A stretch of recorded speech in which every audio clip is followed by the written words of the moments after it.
Hello everyone, welcome back to our channel.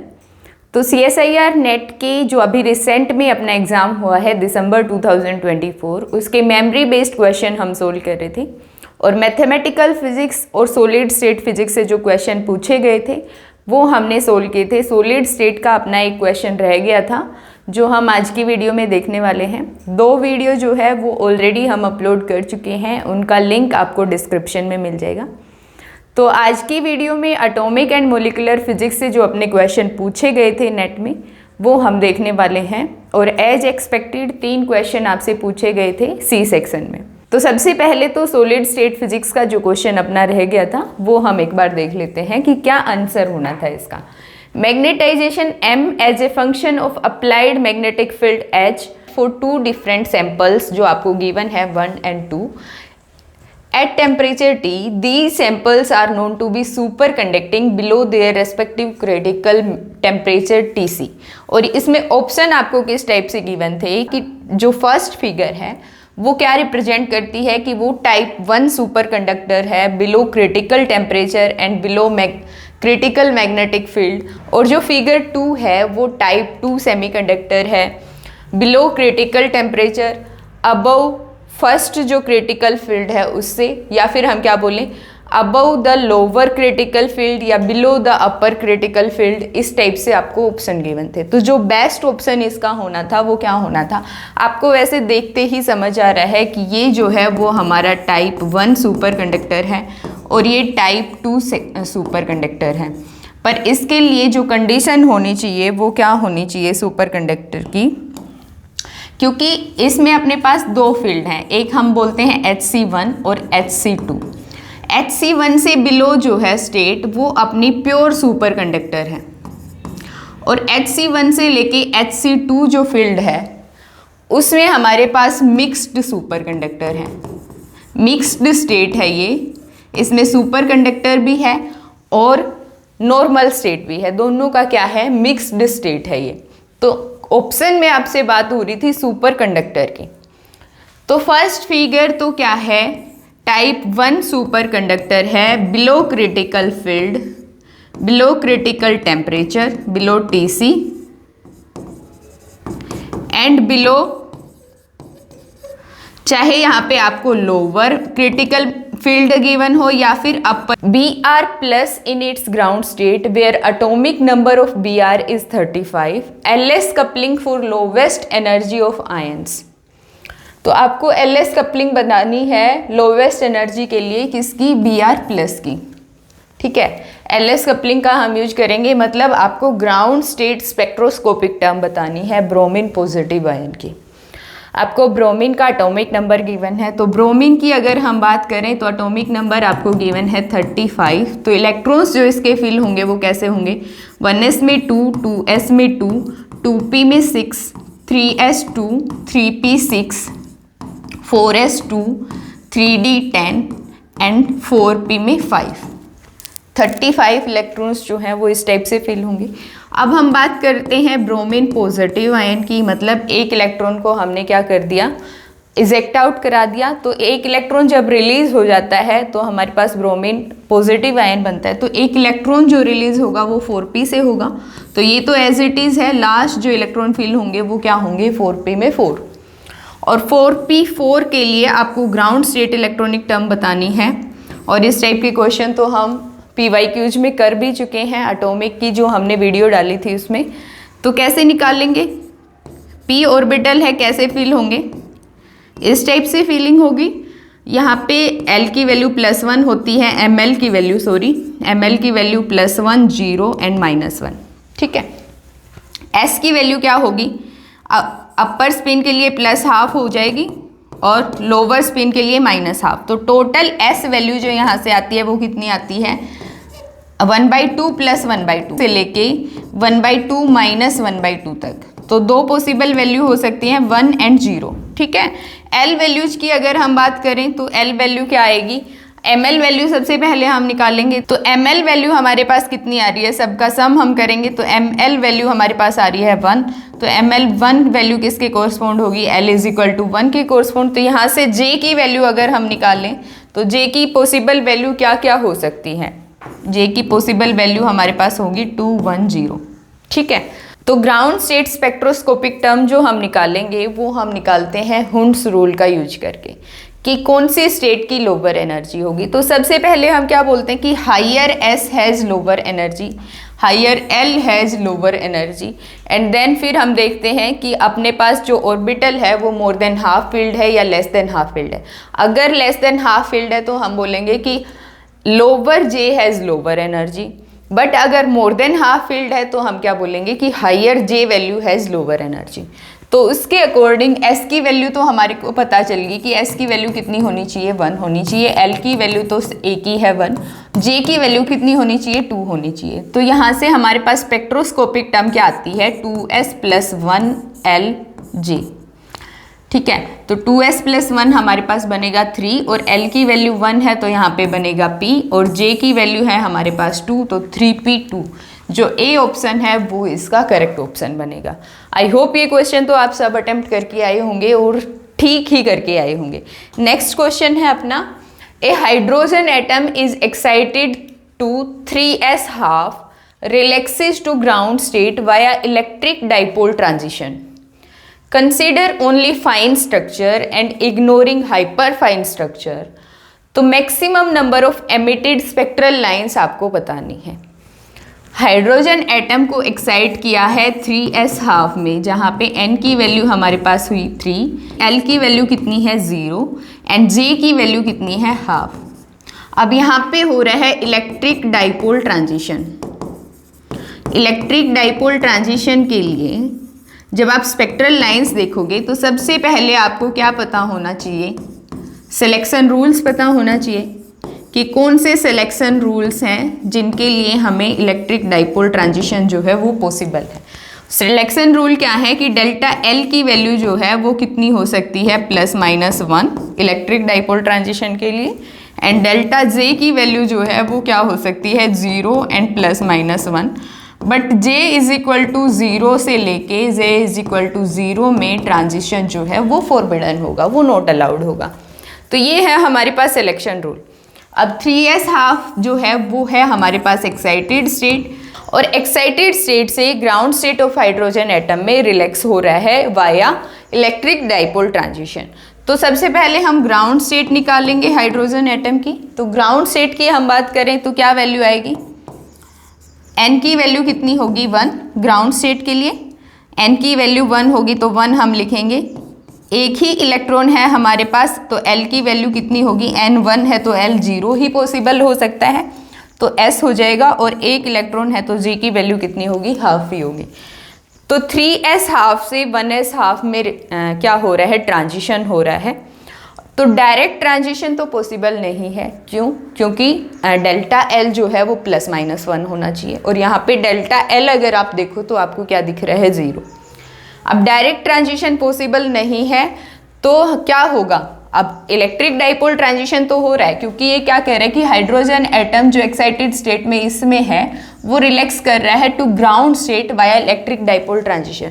तो इनके बीच की जो हमारे पास स्पेक्ट्रल लाइंस हैं उनके थ्रू इलेक्ट्रिक डाइपोल ट्रांजिशन होगा। तो उनमें हमें बतानी है कि कितनी नंबर ऑफ स्पेक्ट्रल लाइंस हो सकती हैं।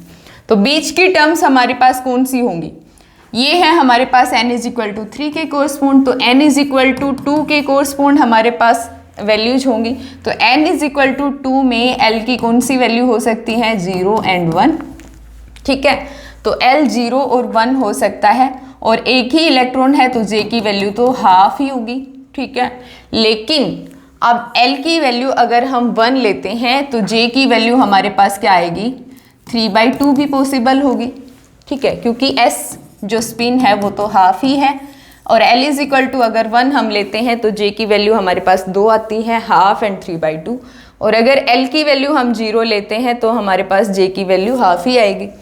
तो यहाँ से कौन कौन सी टर्म्स बनती हैं इस एक्साइटेड स्टेट और इस ग्राउंड स्टेट के बीच में, जो टर्म्स हमारी बनेंगी स्पेक्ट्रोस्कोपिक, वो कौन सी बनेगी। अगर मैं l को 1 लेती हूँ, s की वैल्यू तो हमें पता है हाफ ही है, n = 2 है तो 2 L1 लिया तो 2p, और j की वैल्यू हमारे पास हाफ है, एंड 2p j की वैल्यू हमारे पास है 3/2।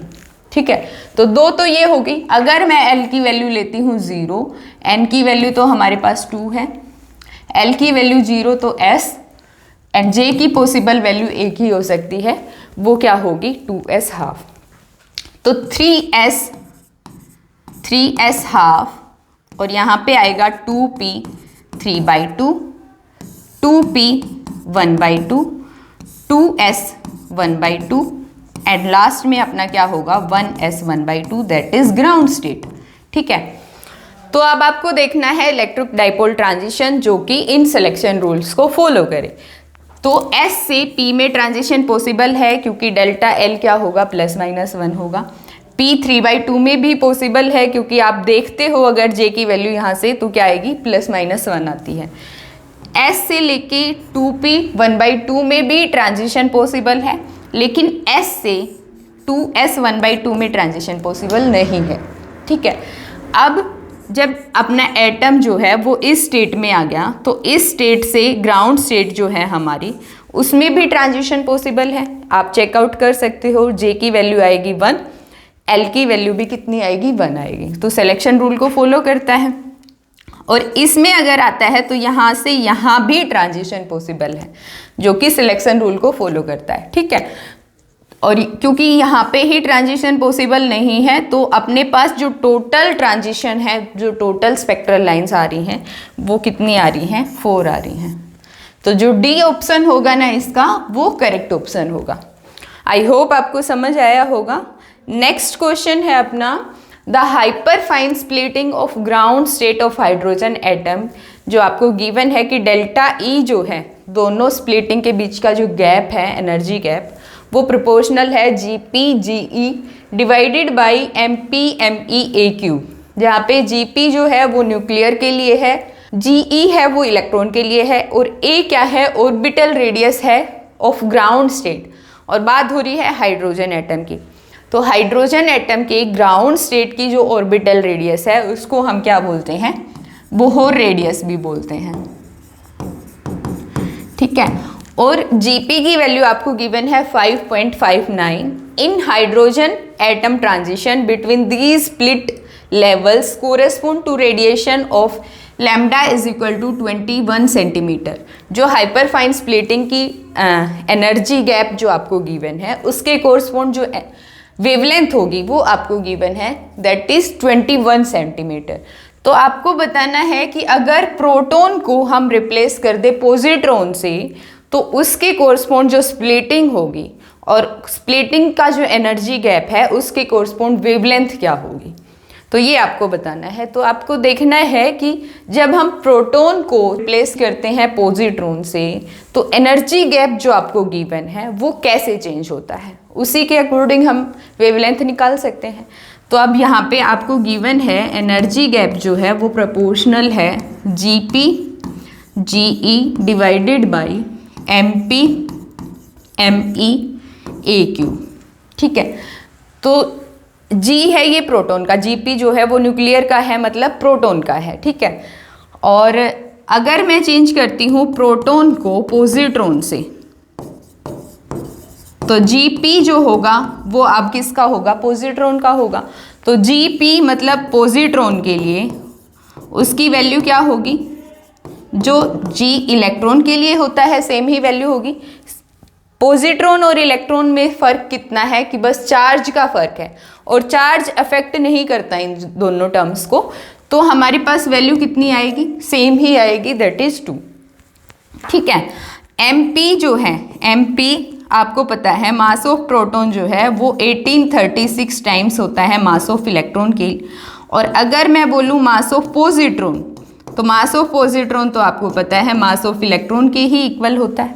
ठीक है, तो यहाँ पे तो हम क्या लिख लेंगे MP की जगह पे ME ही लिख लेंगे। अब बात करें बोहर रेडियस की, तो बोहर रेडियस जो होती है अगर हम रिप्लेस करते हैं प्रोटॉन को पॉजिट्रॉन से तो आपने पढ़ा होगा ये कि जो बोहर रेडियस है, क्योंकि ये बहुत ही बेसिक कॉन्सेप्ट है, बोहर रेडियस है वो ट्वाइस हो जाती है, एनर्जी जो है वो कम हो जाती है, हाफ हो जाती है, बट बोहर रेडियस जो है वो ट्वाइस हो जाती है एज बोहर रेडियस जब हम प्रोटॉन लेके चलते हैं। तो जो A' हमारे पास होगी पॉजिट्रॉन की वो ट्वाइस ऑफ A हो जाएगी।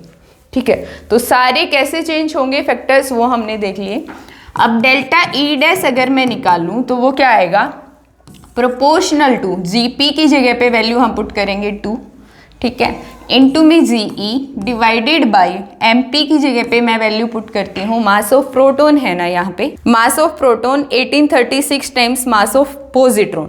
अब यहाँ पे क्योंकि हमें लेना है मास ऑफ पॉजिट्रॉन, तो मास ऑफ पॉजिट्रॉन तो मैं ले लेती हूँ Me इनटू में Me और यहाँ पे आ जाएगा A³। ठीक है, अब मैं डिवाइड करती हूँ अगर इसको डेल्टा E से, तो ये जो अपना प्रोपोर्शनलिटी कांस्टेंट से जो भी कांस्टेंट आएगा वो कैंसिल आउट हो जाएगा।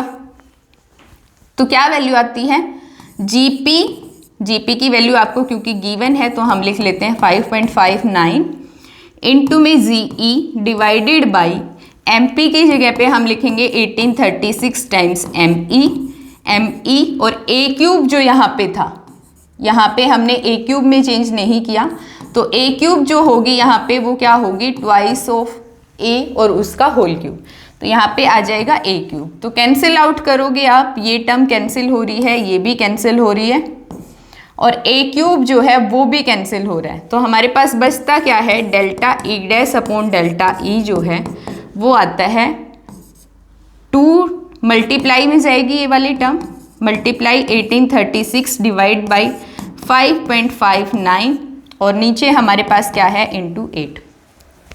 अब आपको गिवन है कि डेल्टा E के कोरस्पोंड जो वेवलेंथ है वो है 21 सेंटीमीटर, तो डेल्टा E' के कोरस्पोंड जो डेल्टा लैम्डा डैश आएगा वो आपको फाइंड आउट करना है। ठीक है, तो E जो होता है उसको हम लिखते हैं लैम्डा की टर्म्स में कैसे, hc बाई लैम्डा, तो डेल्टा E जो होगा वो इन्वर्सली प्रोपोर्शनल होगा लैम्डा से।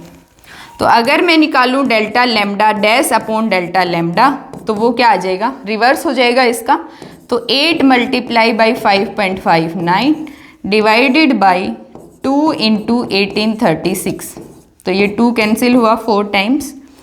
और जब आप इसको सोल्व करते हो डेल्टा लैम्डा डैश हमें निकालना है, तो डेल्टा लैम्डा से मल्टीप्लाई होगा 4 इंटू 5.59 डिवाइडेड बाई 1836 इंटू में 21 सेंटीमीटर, तो यहाँ पे जो वैल्यू हमारे पास आती है वो आती है 0.256 सेंटीमीटर। ऑप्शन से जब आप मैच करते हो तो आपको क्या दिख रहा है, अप्रोक्सीमेट 2.6 मिलीमीटर। तो इसका जो ए ऑप्शन है वो करेक्ट ऑप्शन होगा। आई होप आपको समझ आया होगा। क्या गिवन था आपको, एनर्जी गैप गिवन था हाइपर फाइन स्प्लिटिंग का, कैसे प्रोपोर्शनल होता है और उसके कोरस्पोंड वेवलेंथ क्या है वो गिवन थी। जब हम प्रोटॉन को रिप्लेस करते हैं पॉजिट्रॉन से तो वेवलेंथ जो आएगी एनर्जी गैप के कोरस्पोंड वो आपको फाइंड आउट करनी थी। तो कैसे प्रोपोर्शनल है उसके अकॉर्डिंग जो भी टर्म्स है वो हम चेंज करते जाएंगे।